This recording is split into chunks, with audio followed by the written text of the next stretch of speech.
Assalamualaikum warahmatullahi wabarakatuh. Perkenalkan, nama saya Latisa Safa Gunawan dengan NIM 2003957 dari kelas 4B jurusan Administrasi Pendidikan Universitas Pendidikan Indonesia. Nah, di sini saya akan menjelaskan lebih dalam mengenai penelitian yang saya dan teman-teman saya buat. Nah, makalah atau penelitian yang saya buat ini berjudul Hak Asasi Manusia Perspektif Nurcholish Madjid dan Masyarakat.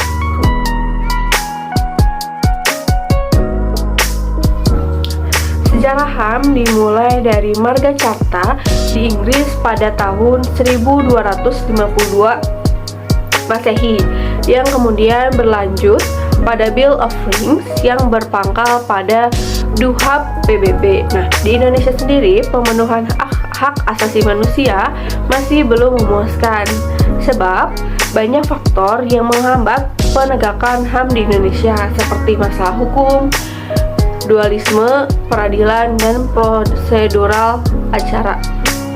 Hak asasi manusia merupakan landasan bermasyarakat yang memegang teguh kesetaraan, kesejahteraan, dan keadilan dalam kacamata Islam. Nah, ini berkaitan dengan Islam yang tertulis dalam kitab suci Al-Quran yang mengajarkan umatnya untuk berperilaku baik terhadap sesama umat muslim maupun umat non-muslim. HAM menemukan perilaku rasional dan memberikan pandangan bahwa kita sebagai manusia harus serta-merta menghargai dan tidak melakukan perilaku buruk terhadap orang lain. Di dalam penelitian yang kelompok saya buat, belum ada artikel atau jurnal yang secara spesifik membahas mengenai hak asasi manusia menurut perspektif Nurcholish Madjid. Nah, namun saya menemukan seseorang yang bernama Pratiwi. Ia membuat sebuah resensi buku dari Nurcholish Madjid. Nah, di dalam resensi buku ini mengatakan bahwa hak asasi manusia seringkali menjadi diskursus kontroversial di negara-negara berpenduduk mayoritas Islam. Nah, dalam konteks banyaknya kasus pelanggaran hak asasi manusia di Indonesia yang kian tak tertangani, nah, pemikiran Nurcholish Madjid atau Cak Nur ini dalam buku ini telah dielaborasi secara komprehensif sebagai jalan tengah penanganan kontekstual terhadap teks keagamaan. Nah, Islam yang mengatur hubungan manusia dengan Tuhan, antar manusia, antar sesama semesta alam, menentukan sejumlah anjuran atau kewajiban dan konsekuensi. Nah, beberapa dari anjuran atau kewajiban dan konsekuensi yang diatur dalam teks keagamaan tidak jarang berpolemik dengan hak asasi manusia dalam pandangan universal. Nah, hak asasi manusia merupakan hak hidup primordial yang tidak dikaitkan dengan kewajiban ataupun dari Tuhan. Nah, sedangkan para penentang hak asasi manusia modern berpendapat bahwa manusia berpusat pada pengabdian total kepada Tuhan melalui ajaran Islam.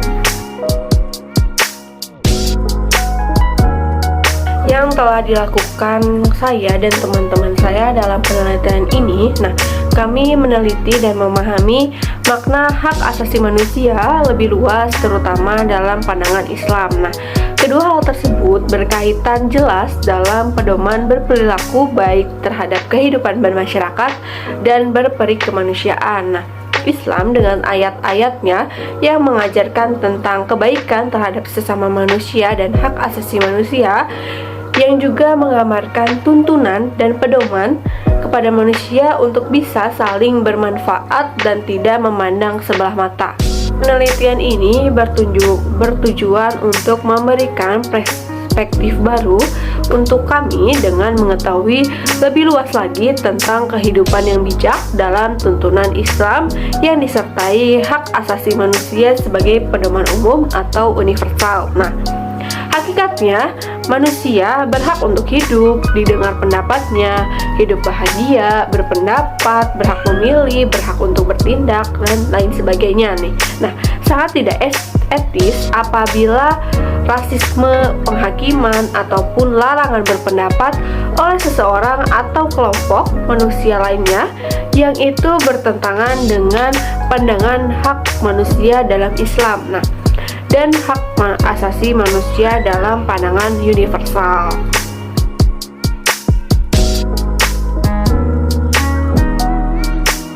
Di dalam penelitian ini, saya dan teman-teman saya menggunakan metode penelitian kualitatif. Nah, yang dimana penyebaran melalui kuesioner dan studi pustaka. Nah, sumber data yang digunakan adalah data yang diperoleh dari hasil jawaban-jawaban responden dari kalangan mahasiswa dan masyarakat dan beberapa studi literatur. Nah, langkah-langkah dalam melakukan metode penelitian ini, pertama, kami membuat sebuah pertanyaan nih, apa saja yang ingin kami pertanyakan kepada masyarakat dan mahasiswa gitu. Nah, dengan membuat sasaran jawaban. Nah, yang kedua, membuat Google Formulir, yang dimana Google Formulir ini menjadi media untuk kami untuk menyebarkan kuesioner yang akan dibagikan kepada mahasiswa atau masyarakat umum. Nah, selanjutnya yang kita lakukan yaitu menyebar GFORM ini dalam bentuk link. Nah, dalam penyebaran ini kami menggunakan melalui WhatsApp gitu ya. Bisa kita men-share kepada teman lalu share ke teman-temannya gitu. Jadi GFORM yang kami buat ini tersebar luas gitu kepada mahasiswa dan masyarakat umum. Nah, setelah membuat GFORM ini, nah kami menghimpun seluruh jawaban-jawaban dari responden yang telah menjawab kuesioner yang kami telah buat. Hal apa saja sih yang kami dapatkan setelah menyebarkan Google Formulir kepada mahasiswa maupun masyarakat? Nah, hal yang kita dapatkan dari penelitian ini terdapat sebanyak 7 responden yang dimana hasilnya menunjukkan bahwa semua responden mengetahui hak asasi manusia, nah mengetahui penerapan HAM di Indonesia. Lalu semua responden sepakat bahwa pendefinisian hak asasi manusia secara universal didasarkan oleh nilai-nilai dari agama Islam. Nah, selanjutnya 6 responden setuju bahwa prinsip paling fundamental dalam hak asasi manusia adalah hak hidup, hak memiliki harta, dan hak kehormatan. Nah, semua responden setuju tentang cara memperlakukan orang lain atau dalam menjalankan hak asasi manusia, hendaknya kita melepaskan sekat suku, ras, jenis kelamin, warna kulit, harta, pangkat, kebangsaan, dan agama. Nah, begitu hasil dari GFORM formulir yang kami sebar kepada mahasiswa dan masyarakat. Dikarenakan belum ada atau belum terdapat seseorang yang membuat artikel atau jurnal yang membahas mengenai bahasan yang sama dengan kelompok saya, maka dengan begitu saya mencoba membandingkan hasil penelitian saya dengan resensi yang dibuat oleh Pratiwi. Nah, terdapat hal yang menarik nih di dalam resensi yang dibuat oleh Pratiwi ini, bahwa Cak Nur atau Nurri Majid menganalisis sejumlah kendala dalam penegakan HAM di negara-negara yang berpendudukan mayoritas Islam. Nah, dan juga dianalisis dengan berbagai sudut pandang filsafat seperti esensialisme hingga eksistensialisme, nah, universalisme hingga partikularisme, teologis dan antropologis.